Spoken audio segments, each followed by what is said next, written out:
பாத்தீங்கன்னா அம்பாள் வந்து கிளி கிடையாது. மீனாட்சி அம்மன் எல்லாருமே கிளி வச்சிருப்பாங்க எதிர்பார்ப்பாங்க. இங்க வந்து கிளி கிடையாது, தாமரை பூ உண்டு, அந்த இதழ். அதனாலதான் உங்களை நல்ல தூரம் டீடைல் சொல்றேன். இந்த இருக்கு பாத்தீங்களா கையில, வலது கையில வந்து தாமரை பூ இதழ் உண்டு. இதான் தாமரை பூ. தாமரை பூ தான். ஆமா, கிளி கிடையாது. கிளி கிடையாது.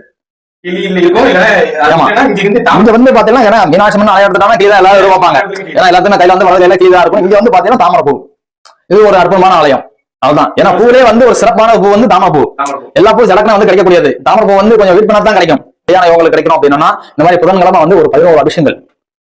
ஆமா, அம்பாளுக்கு மஞ்சள் பொடி, மாவு பொடி, திரையப்பொடி, பால், தயிர், இளநீர், பன்னீர் எல்லாமே எடுத்துருந்து ஒரு 11 விஷயம் பண்ணி அம்பாளுக்கு வந்து பச்சை கலர், கிளி பச்சை கலர் புடவை சாத்தி அவளுக்கு தாமரை இதழ் மாலை, தாமரை பூ மாலை எல்லாம் போட்டு இருந்து எல்லாரும் வந்து அவளுக்கு வந்து சிறப்பா வந்து குங்கும அரிசி எல்லாம் பண்ணி அந்த குங்குமம் எடுத்து அவள் சிறப்பா வந்து பூஜை அறையில வச்சிருந்து டெய்லி காலம்பரை வந்து இந்த மாதிரி எனக்கு புத்த பாக்கியம் வேணும், இல்ல குழந்தை பாக்கியம் வேணும், கல்யாணம் நல்லபடி நடக்கணும், நல்லா காலம்பரை வச்சு ஸ்நானம் பண்ணி குளிச்சு செஞ்சுட்டு அவன் அந்த குங்குமத்தை எடுத்து நெத்தில விட்டானா அதே சீக்கிரமா கண்டிப்பான பொருள் நடைபெறும்.